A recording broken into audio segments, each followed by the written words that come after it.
Jemaat yang terkasih dalam Tuhan Yesus Kristus, selamat memasuki liturgi Minggu 30 Agustus 2020 yang dilayankan secara online oleh GKI Citraland. Pelayan firman Tuhan, Penatua Vo Era Gea dari GKI Gresik dengan tema Memahami yang dipikirkan Allah. Mari kita bersaat teduh sejenak.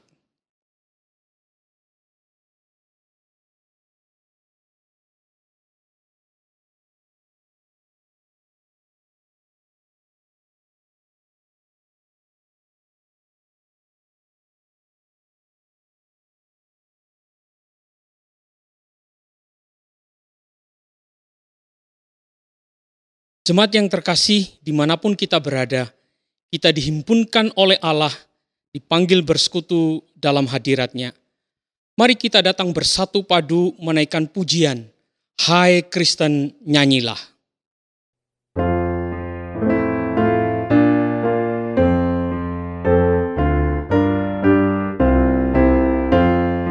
Hai Kristen nyanyilah, haleluya, amin. Rajamu pujilah, haleluya, amin. Padukan suaramu di depan Tuhanmu, nyanyikanlah merdu, haleluya, amin.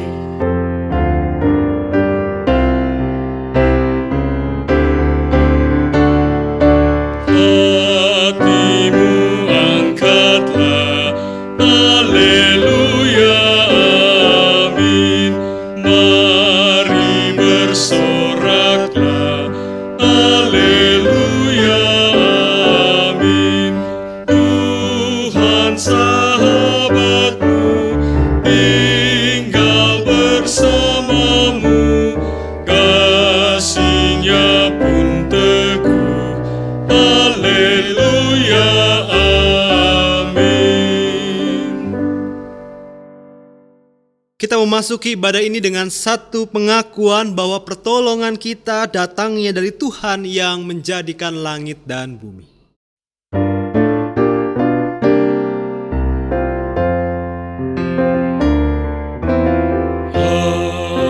Amin, amin, amin.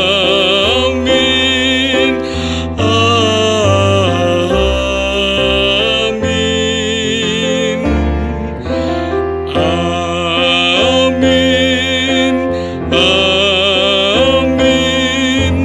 amin, amin. Damai Kristus besertamu. Dan besertamu juga. Kita percaya tidak ada yang mustahil bagi Tuhan. Setiap kasih dan kebaikan-Nya membuat kita terkagum. Itulah yang membuat kita bersyukur atas setiap hal. Mari nyatakan bersama, sungguh indah.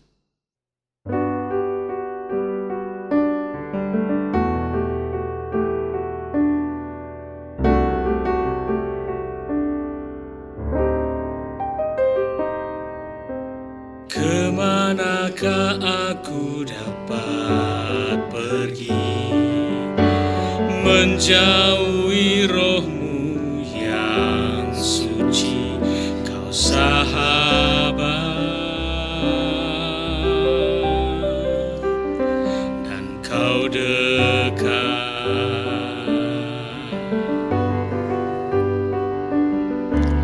Bahkan seluruh pengabdianku tak bisa membalas kesetiaan-Mu, sungguh mulia dan berharga, sungguh besar pengorbananmu bagiku, terlalu dalam untuk dimengerti.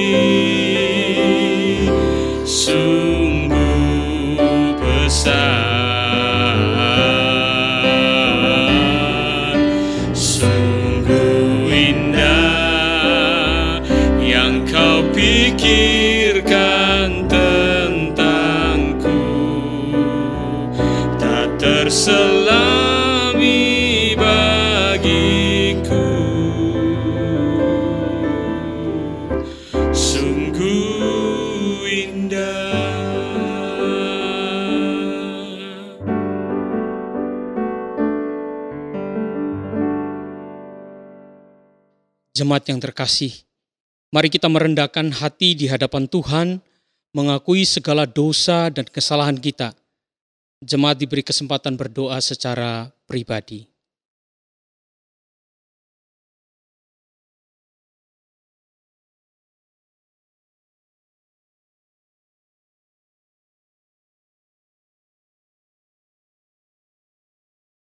Bapa yang Maha Pengampun, inilah pengakuan dosa umat-Mu yang berdosa ini.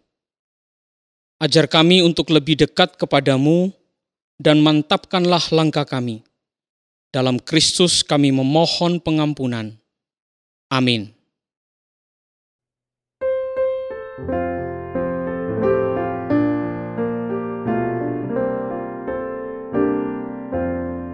Kudaki jalan mulia, tetap doaku inilah, ke tempat tinggi dan teguh, Tuhan mantapkan langkahku. Ya Tuhan, angkat diriku lebih dekat kepadamu, di tempat tinggi dan teguh, Tuhan mantapkan langkahku.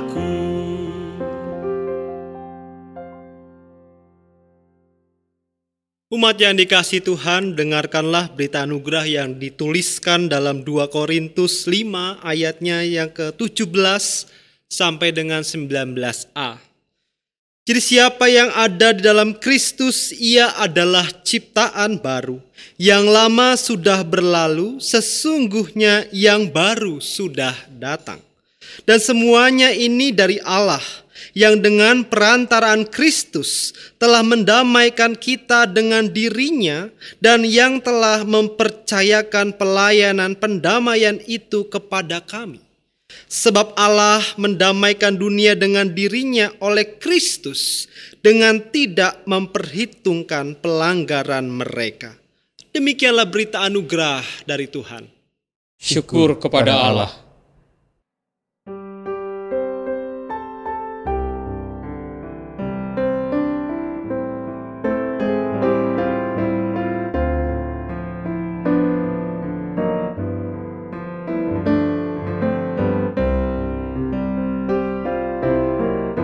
Saya mau iring Yesus, saya mau iring Yesus, sampai selama-lamanya. Saya mau iring Yesus, saya mau iring Yesus, sampai selama-lamanya. Meskipun saya susah menderita dalam dunia, saya mau iring Yesus sampai selama-lamanya. Saya mau iring Yesus, saya mau iring Yesus sampai selama-lamanya. Meskipun saya susah menderita dalam dunia, saya mau iring Yesus sampai selama-lamanya.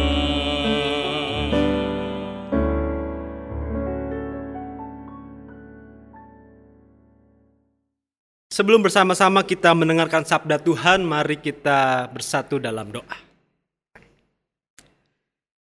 Ya Allah yang Maha Kasih, kami bersyukur untuk cinta kasih dan kebaikan-Mu.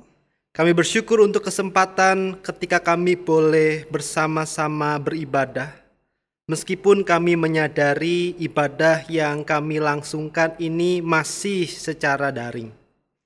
Tapi biarlah Tuhan, melalui ibadah daring ini kami tetap mampu untuk mengarahkan hati kami kepada Engkau. Dan kalau sebentar kami akan bersama-sama mendengarkan sabda-Mu, merenungkannya, dan kiranya Engkau berkati kami Tuhan. Sebagaimana Engkau mengubah air yang masam menjadi anggur yang manis. Ubahlah hati kami ini Tuhan.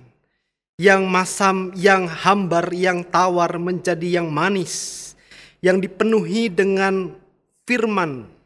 Dan itu boleh kami tuangkan di dalam kehidupan kami hari lepas hari. Bersabdalah Tuhan sebab kami siap untuk mendengarkannya. Amin. Bacaan Injil Yesus Kristus diambil dari Injil Matius, pasalnya yang ke-16, ayatnya yang ke-21 sampai dengan 28. Lembaga Alkitab Indonesia memberikan judul Pemberitahuan pertama tentang penderitaan Yesus dan syarat-syarat mengikut Dia. Sejak waktu itu Yesus mulai menyatakan kepada murid-muridnya bahwa ia harus pergi ke Yerusalem dan menanggung banyak penderitaan dari pihak tua-tua, imam-imam, kepala, dan ahli-ahli Taurat, lalu dibunuh dan dibangkitkan pada hari ketiga. Tetapi Petrus menarik Yesus ke samping dan menegur dia. Katanya, "Tuhan, kiranya Allah menjauhkan hal itu. Hal itu sekali-kali takkan menimpa engkau." Maka Yesus berpaling dan berkata kepada Petrus, "Enyahlah iblis, engkau suatu batu sandungan bagiku, sebab engkau bukan memikirkan apa yang dipikirkan Allah, melainkan apa yang dipikirkan manusia." Lalu Yesus berkata kepada murid-muridnya, "Setiap orang yang mau mengikut aku, ia harus menyangkal dirinya, memikul salibnya dan mengikut aku. Karena barang siapa mau menyelamatkan nyawanya, ia akan kehilangan nyawanya. Tapi barang siapa kehilangan nyawanya karena aku, ia akan memperolehnya. Apa gunanya seorang memperoleh seluruh dunia tetapi kehilangan nyawanya? Dan apakah yang dapat diberikannya sebagai ganti nyawanya? Sebab anak manusia akan datang dalam kemuliaan Bapanya, diiringi malaikat-malaikatnya. Pada waktu itu ia akan membalas setiap orang menurut perbuatannya. Aku berkata kepadamu, sesungguhnya di antara orang yang hadir di sini, ada yang tidak akan mati sebelum mereka melihat Anak Manusia datang sebagai Raja dalam kerajaan." Demikianlah Injil Yesus Kristus, yang berbahagialah kita yang mendengarkan dan juga yang melakukannya hari lepas hari. Haleluya. Haleluya, haleluya, haleluya.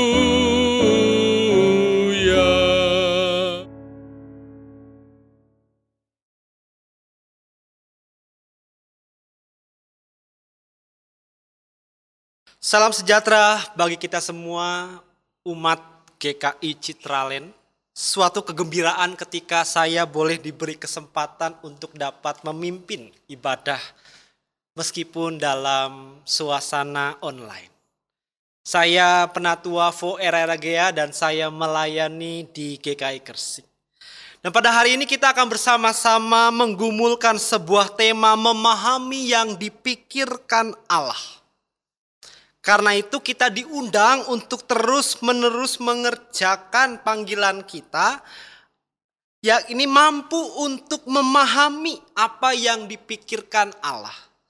Namun pada saat yang sama kita juga menyadari bahwa memahami apa yang dipikirkan Allah bukanlah sesuatu yang mudah.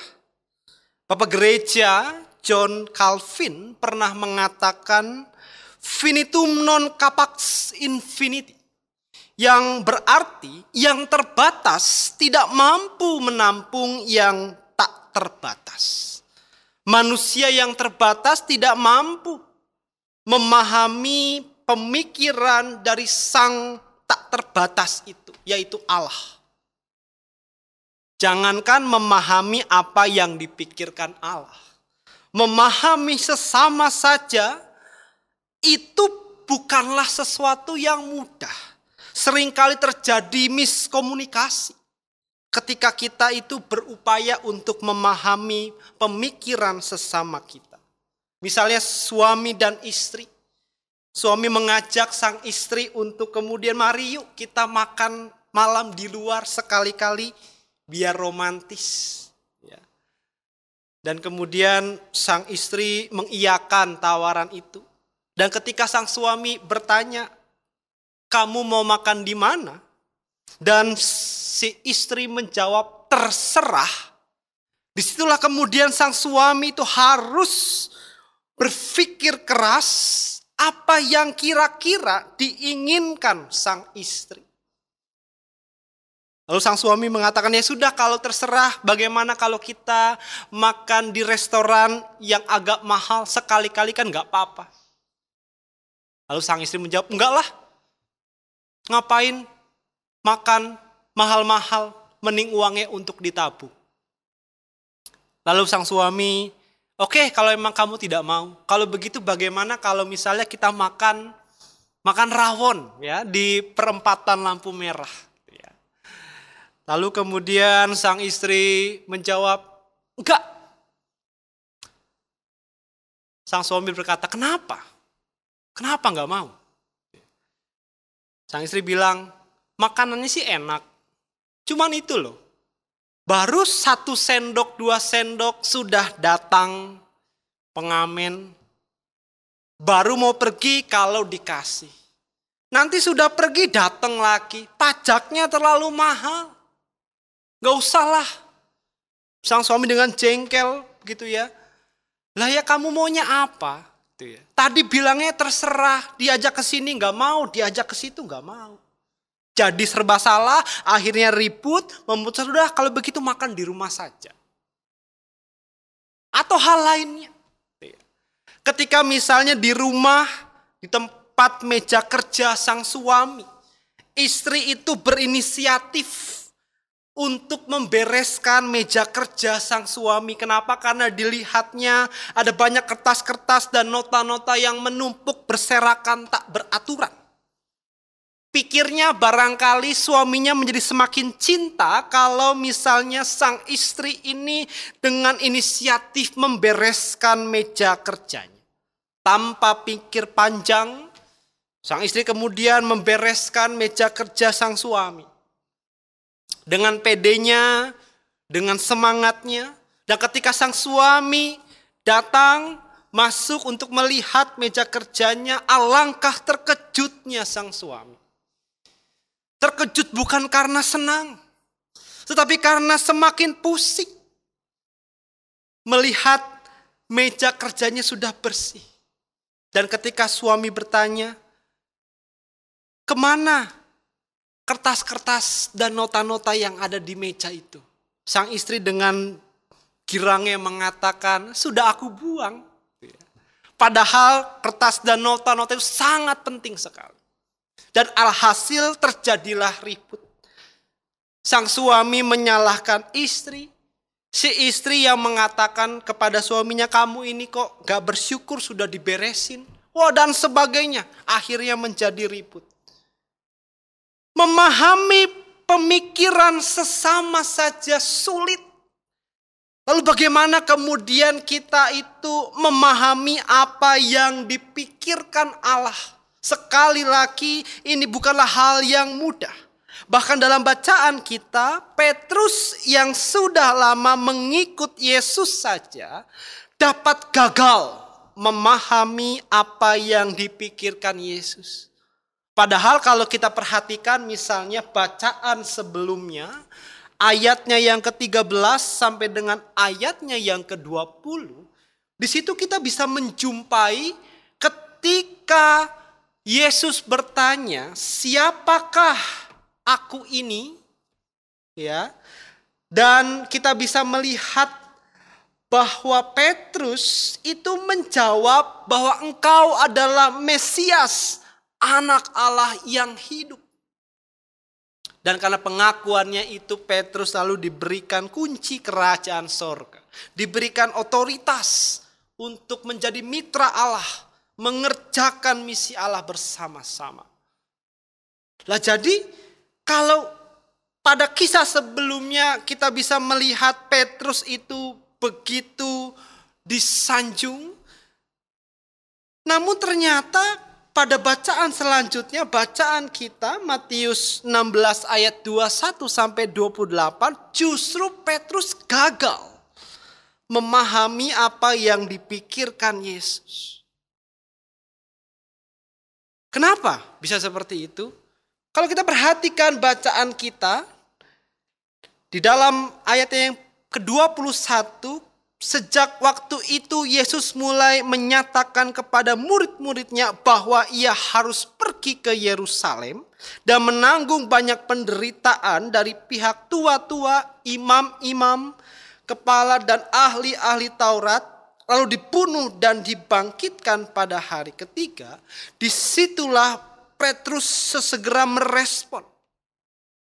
Ia menarik Yesus dan menegur dia, "Tuhan, kiranya Allah menjauhkan hal itu." Ya. Nampak sekilas bahwa apa yang diungkapkan oleh Petrus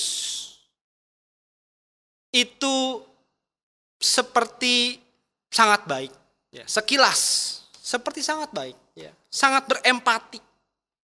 Namun kalau kita lihat, justru jawaban Yesus itu sangat-sangat mencengangkan.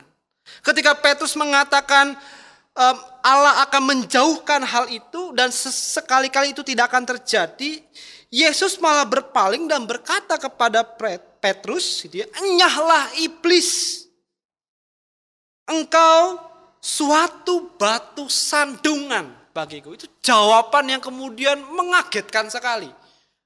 Lah, saya kan berharap semua baik-baik saja mungkin dalam hatinya Petrus. Tapi justru respon yang diterima malah sebaliknya. Yesus menjadi marah. Dan nampaknya memang apa yang diungkapkan oleh Petrus itu mengandung pemikiran, kepentingan yang hanya berpusat pada diri sendiri. Dan bukan apa yang kemudian dipikirkan oleh Allah. Itu sebabnya kemudian Yesus melanjutkannya dengan mengatakan bahwa engkau hanya memikirkan apa yang dipikirkan manusia dan bukan yang dipikirkan oleh Allah. Dalam ayatnya yang ke-23 dikatakan di situ, sebab engkau bukan memikirkan apa yang dipikirkan Allah, melainkan apa yang dipikirkan manusia. Dan disitulah kita bisa melihat bagaimana kemudian apa yang diungkapkan oleh Petrus itu justru hanya berpusat kepada kepentingan manusiawi. Sulit untuk memahami apa yang dipikirkan oleh Allah. Meskipun demikian, meski sulit untuk memahami apa yang dipikirkan Allah, namun ternyata Yesus memberikan petunjuk praktis agar kita dapat memahami apa yang dipikirkan Allah. Dalam ayatnya yang ke-24 dikatakan, lalu Yesus berkata kepada murid-muridnya, "Setiap orang yang mau mengikut aku, ia harus menyangkal diri, memikul salibnya, dan mengikut aku." Ada 3 M. Ya. M yang pertama menyangkal diri, M yang kedua memikul salib, dan M yang ketiga mengikut dia. Petunjuk yang praktis. Meski praktis namun tetap saja sulit untuk dijalani. Menyangkal diri itu artinya mengalahkan kepentingan pribadi. Artinya apa yang menjadi kepentingan kita itu harus diletakkan di bawah kepentingan Allah. Mungkin kita berpikir bahwa orang itu bisa jatuh ke dalam dosa ketika misalnya dia berada pada titik terendah. Atau ketika dia sedang menderita. Namun kalau kita pikir-pikir lagi, justru orang itu bisa jatuh ketika dia berada pada posisi yang ada di atas. Ketika dia dipercayakan jabatan. Ketika dia dipercayakan kekuasaan. Dan godaan-godaan itu justru makin banyak. Dan tak jarang orang kemudian jatuh. Menyalahgunakan kepentingan-kepentingannya. Bukan untuk kepentingan bersama, kepentingan Allah, tetapi justru malah kepentingan yang berorientasi pada diri sendiri. Ada seorang kepala polisi di kota Heizhou, provinsi Sichuan, Cina Barat, ya, yang bernama Lao Bulaluo. Namanya agak susah, seperti nama saya. Agak susah disebutkan, tuh ya. Nah, kepala polisi ini yang bernama Lao Bulaluo ini, ya. Kalau misalnya Bapak Ibu melihat track recordnya, dia adalah seorang kepala polisi yang justru menahan 48 anggota keluarganya, termasuk adik, sepupu, dan iparnya. Karena berbagai tindakan kriminalitas yang dilakukan. Mungkin kita berpikir bahwa kalau ada seorang kepala polisi, punya saudara, punya sepupu, punya ipar yang melakukan pelanggaran, mungkin kita bisa minta tolong gitu ya. Biasanya kalau misalnya kita ketilang, lupa pakai helm, lupa bawa SIM STNK, lalu kita kemudian minta tolong kepada saudara kita yang mungkin bekerja ya di kepolisian, lalu tolonglah itu SIM-nya supaya bisa cincai lah begitu ya. Kita bisa kemudian meminta pertolongan orang dalam, gitu ya, orang terdekat saudara kita. Tapi tidak dengan Lao Bulaluo ini.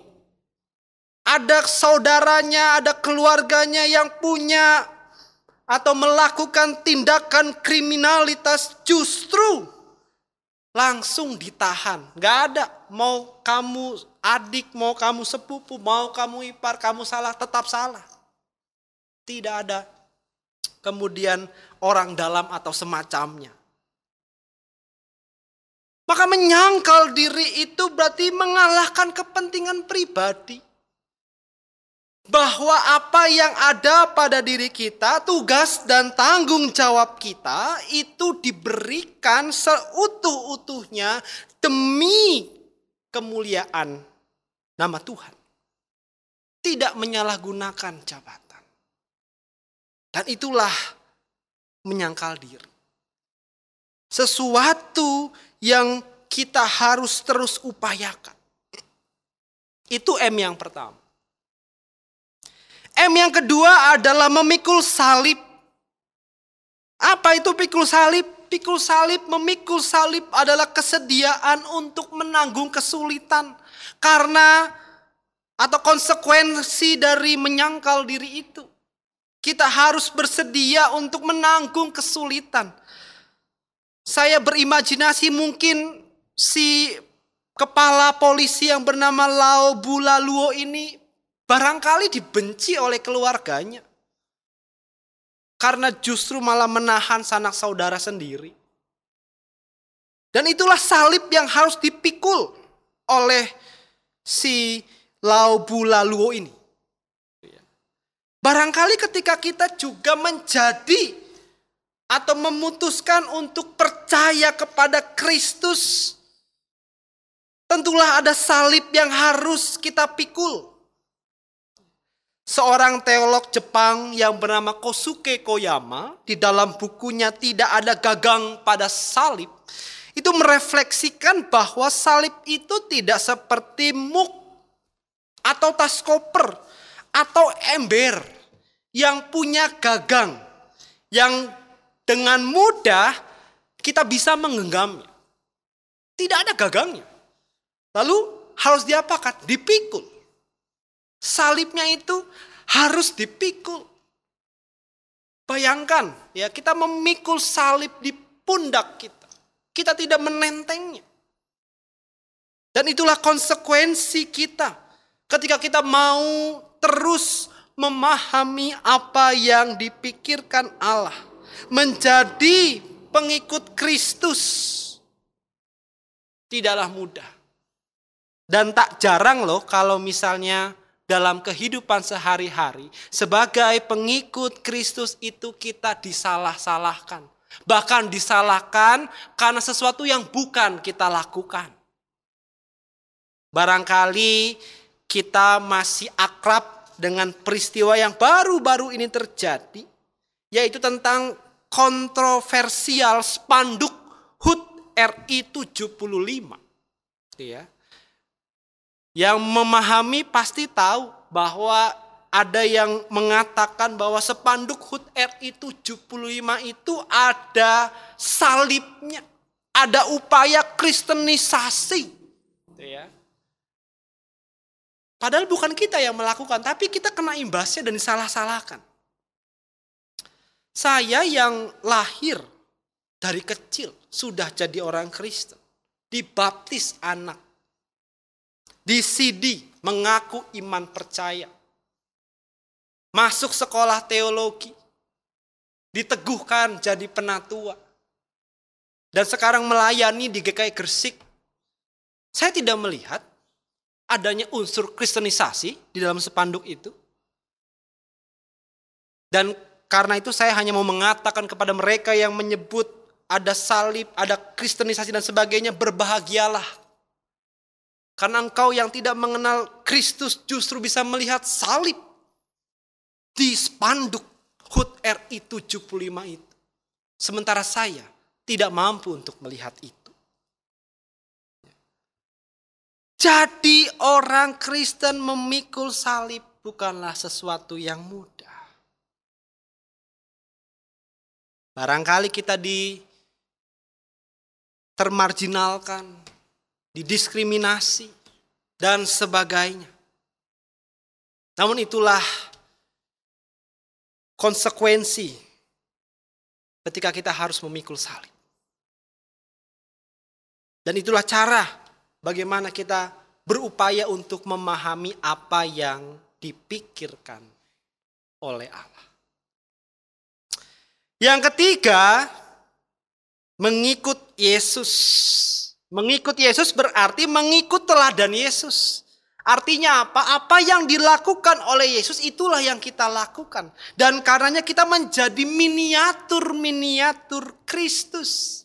Yang mana ketika kita melakukan segala tugas, tanggung jawab, menjalani kehidupan sehari-hari, kita menampilkan Kristus dalam setiap aspek kehidupan kita. Apa yang Yesus lakukan, kita menirunya. Kita melakukan juga hal yang sama. Dan bukankah kita dipanggil untuk mewujudkan itu? Jangan menjadi orang atau pengikut Yesus yang hanya terlihat baik ketika ada banyak orang atau ketika berada di gereja. Kita berubah menjadi malaikat. Lalu kemudian ketika di luar dari itu, dalam kehidupan keluarga kita, dalam kehidupan pekerjaan kita, dalam kehidupan studi kita, dalam kehidupan bermasyarakat kita, kita berubah 180 derajat menjadi orang yang lupa bahwa kita ini dituntut untuk melakukan apa yang Yesus lakukan. Nah saudara, jangan menjadi Kristen musiman.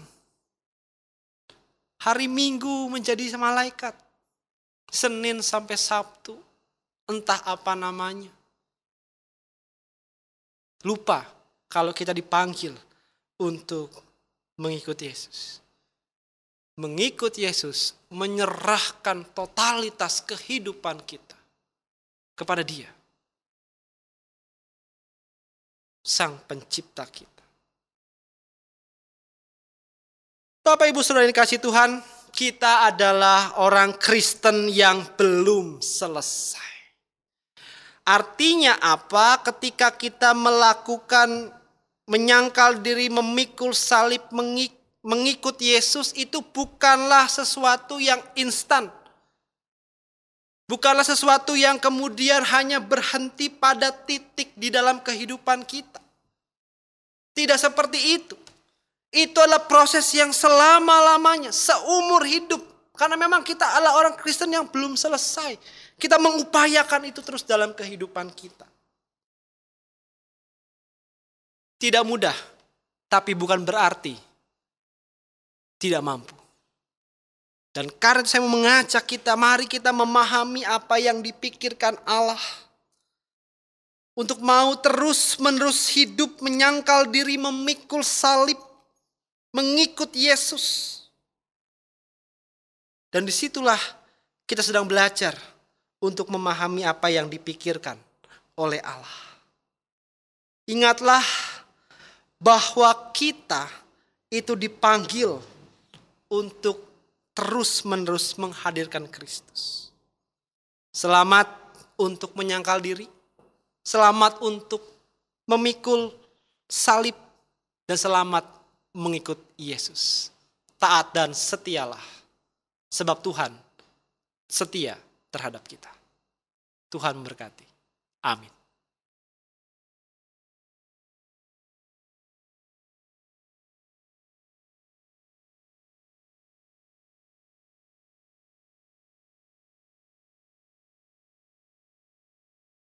Jemaat yang terkasih, mari bersama-sama kita ikrarkan pengakuan iman kita seturut dengan pengakuan iman rasuli yang berbunyi demikian.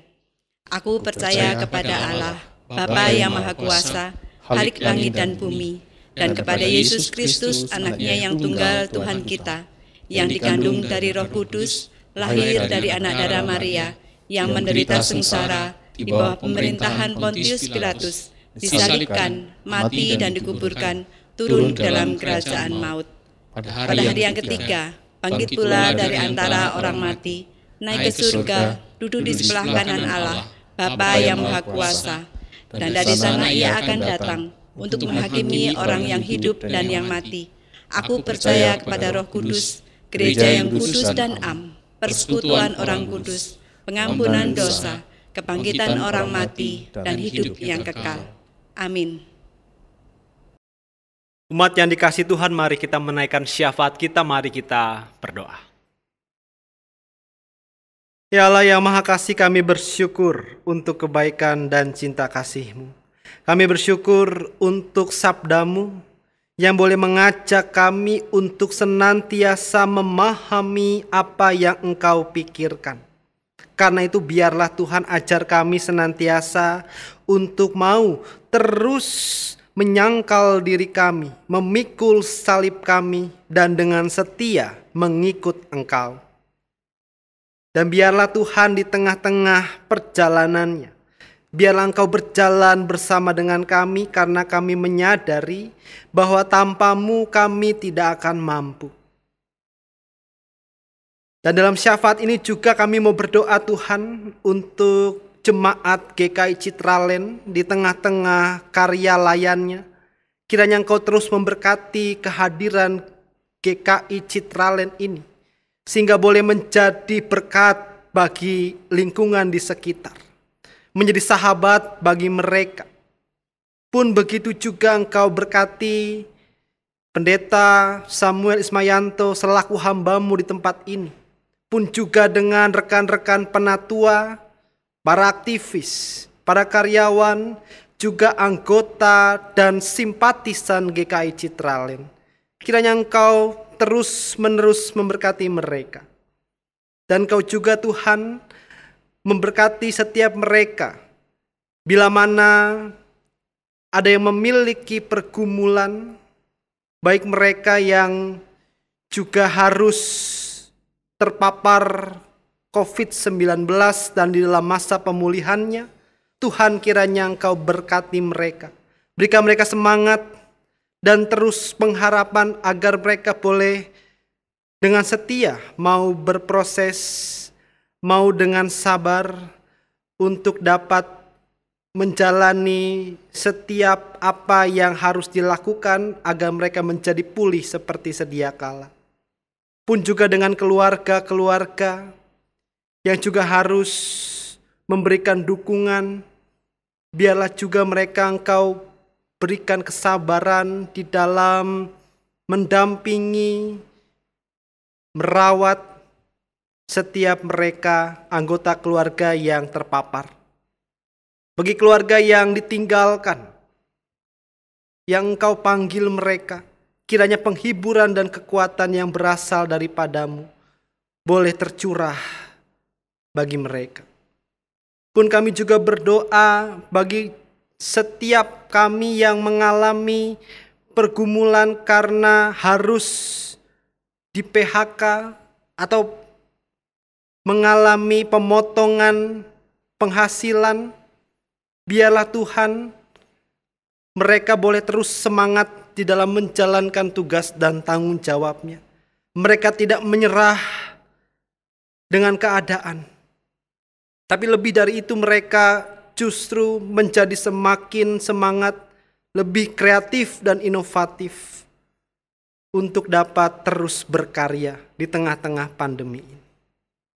Kami juga berdoa Tuhan untuk anak-anak-Mu yang dalam masa studinya, baik yang di sekolah maupun yang di kuliah, yang mana mereka harus melakukan segala pembelajarannya via online.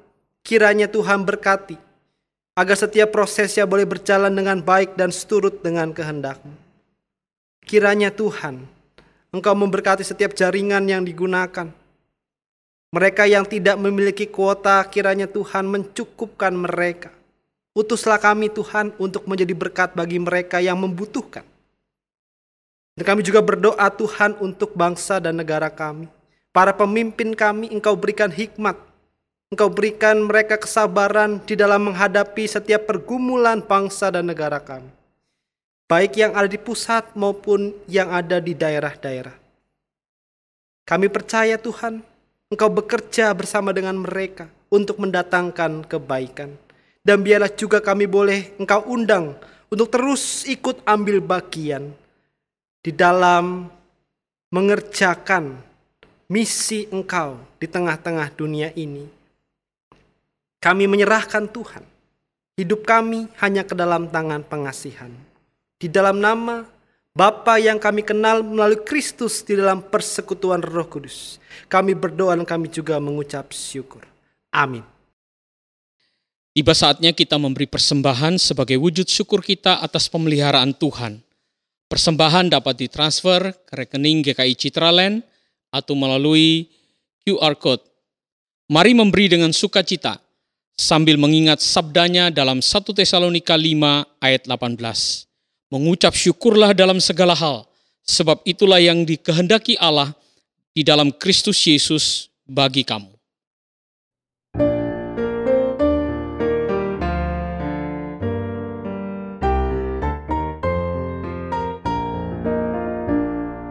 Bersyukurlah pada Tuhan, serukanlah namanya, bernyanyilah bagi Tuhan, mari bermazmurlah.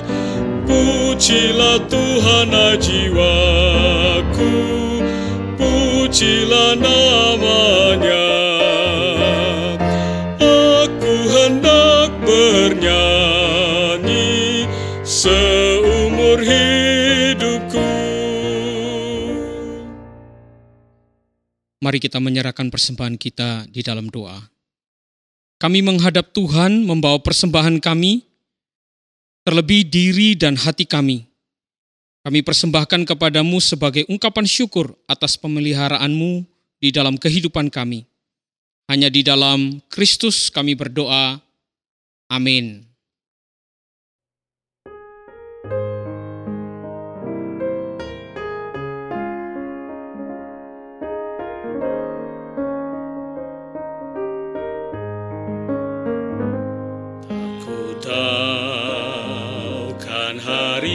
esok. Namun langkahku tegak, bukan surya ku harapkan, karena surya kan lenyap. Oh, tiada ku gelisah akan masa menjelang. Ku berjalan serta Yesus, maka hatiku tenang. Banyak hal tak ku fahami dalam masa menjelang, tapi terang bagiku ini tangan Tuhan yang pegang. Tak ku tahu kan hari esok, mungkin langit kan gelap, tapi Dia yang berkasihan melindungiku tetap. Meski susah perjalanan, gelombang dunia menderu, dipimpinnya ku bertahan sampai akhir langkahku. Banyak hal tak ku fahami dalam masa menjelang, tapi terang bagiku ini tangan Tuhan yang pegang.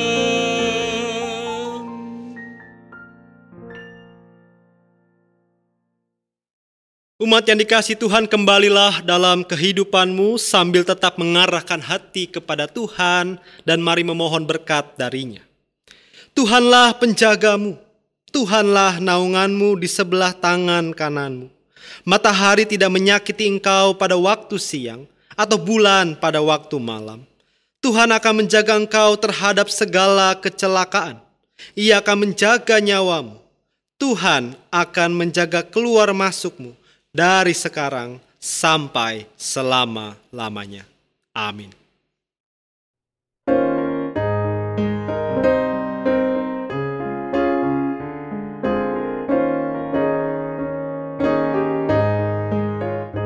Haleluya, haleluya, haleluya, amin. Di setiap kata dan karyaku, haleluya,